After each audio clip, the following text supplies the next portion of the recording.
sana. Huwag mong bitawan yan. Hawakan niyo yung buntot. Hawakan niyo yung buntot.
Sabi ng kasama ko na, kuya may ahas. Paglingon ko, nandito na po sa likod ko, yung sawang yon.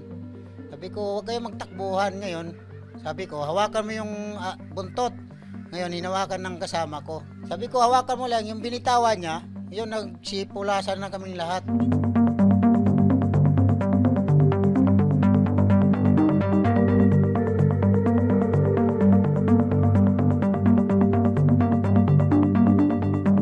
Okay lang siya, yung pinahinga namin dyan sa may kulungan. Kasi nagpapalit siya ng balat. Pinuhusan ng tubig para makapahinga siya. Tapos, mga ilang minuto lang, masigla na rin siya.